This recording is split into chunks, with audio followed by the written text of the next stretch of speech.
Thank you. I call the member for Maribyrnong. Thank you, Deputy Speaker.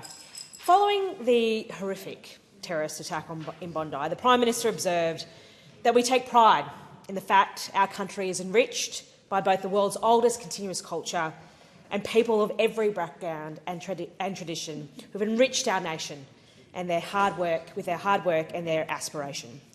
That statement speaks to the enduring strength of Australia as a multicultural nation.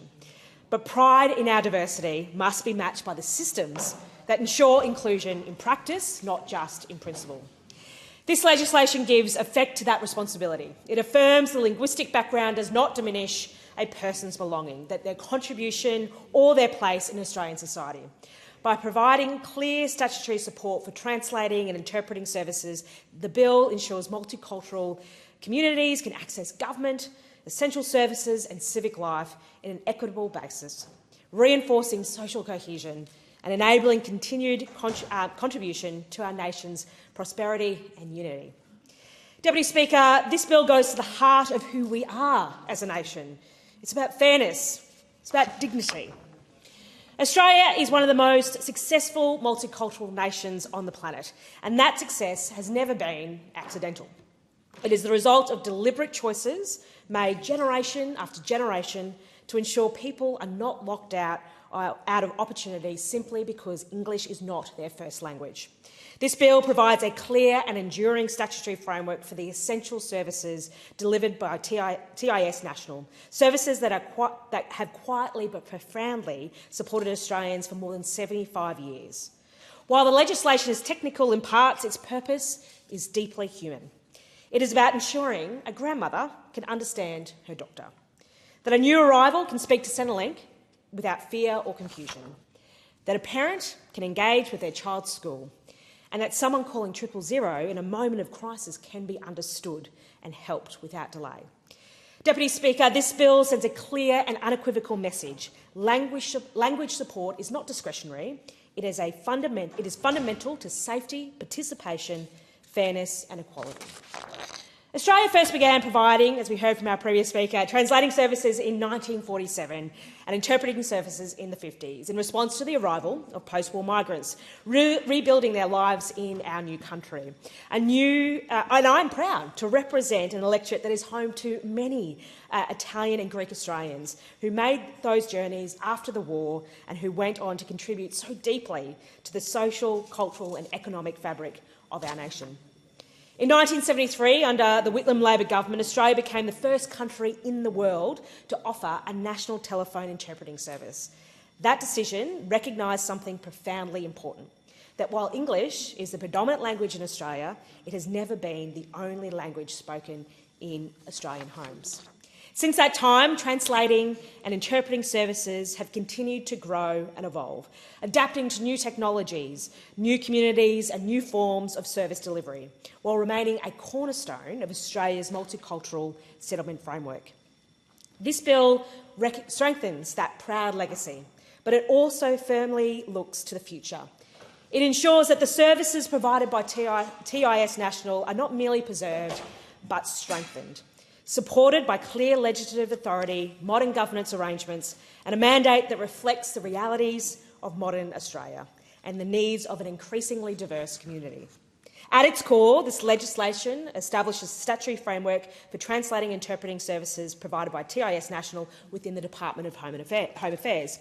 It sets out clearly and transparently the functions of TIS National, including the ability of the Secretary to provide or arrange for the provision of translating and interpreting services to Commonwealth agencies and office holders, to facilitate communication between individuals and government, to states and territories under formal arrangements via telephone, video, on-site or other communication technologies, and to meet the national needs that would otherwise go unmet.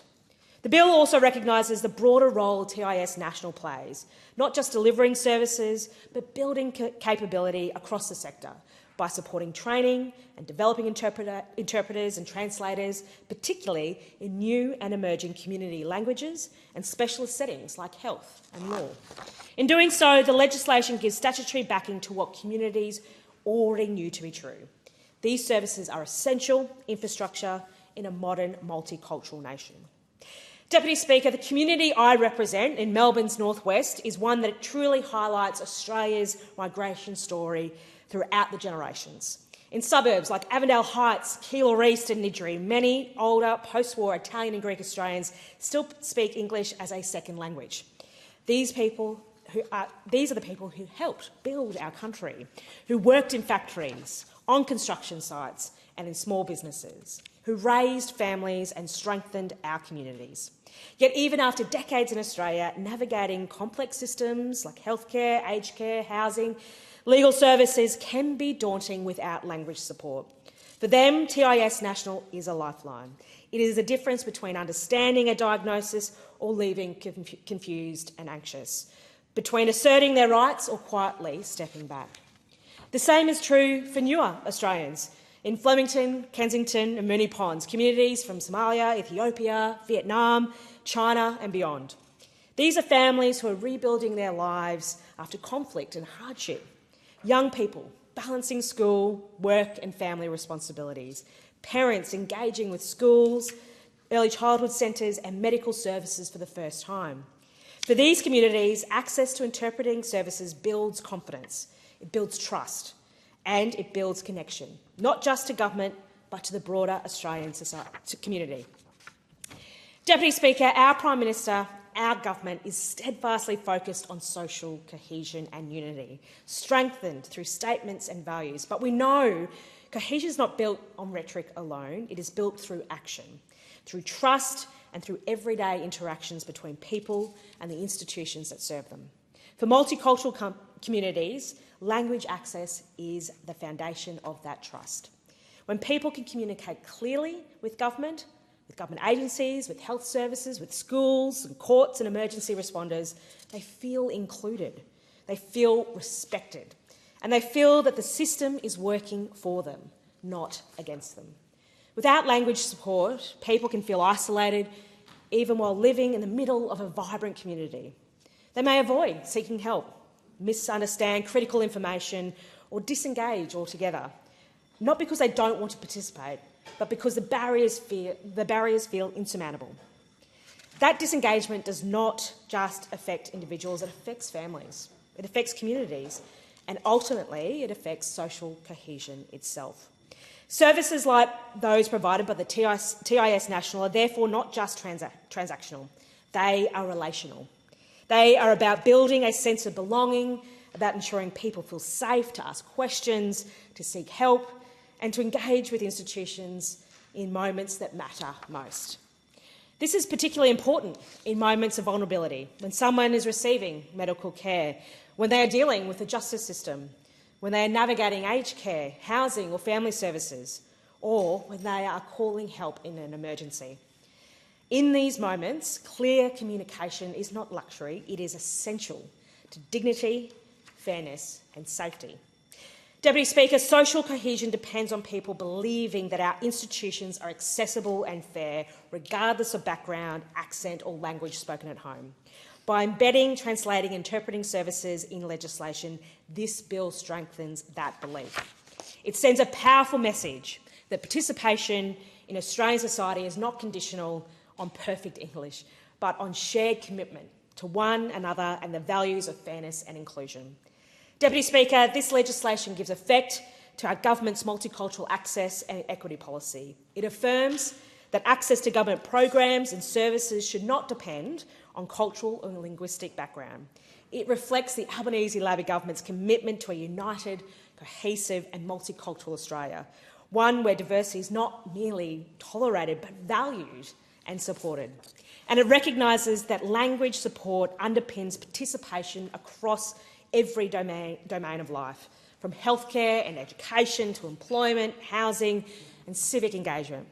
By placing TIS National on a clear statutory footing, we are providing certainty to service users, to interpreters and translators, and to the agencies that rely on these services every day. Deputy Speaker, Australia's multicultural story is forever evolving, as are the needs of the communities we serve.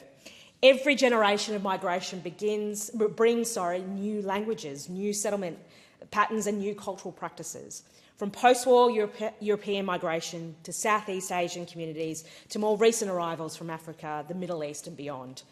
Our interpreting and translating services have had to evolve alongside our nation, and this bill recognises that reality.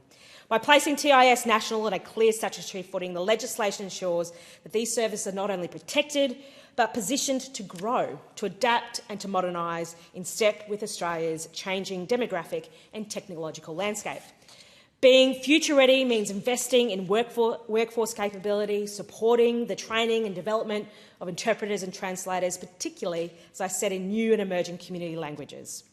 It means ensuring that there is capacity when new communities arrive, not years later, but from the outset, so people can engage safely and confidently as they settle into Australian life.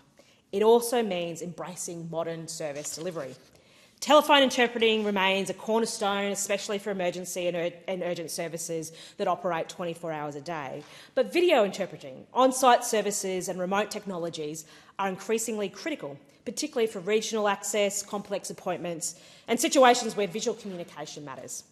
This bill ensures that the legislative framework keeps pace with those realities, enabling services to be delivered flexibly, securely and efficiently wherever and however they are needed.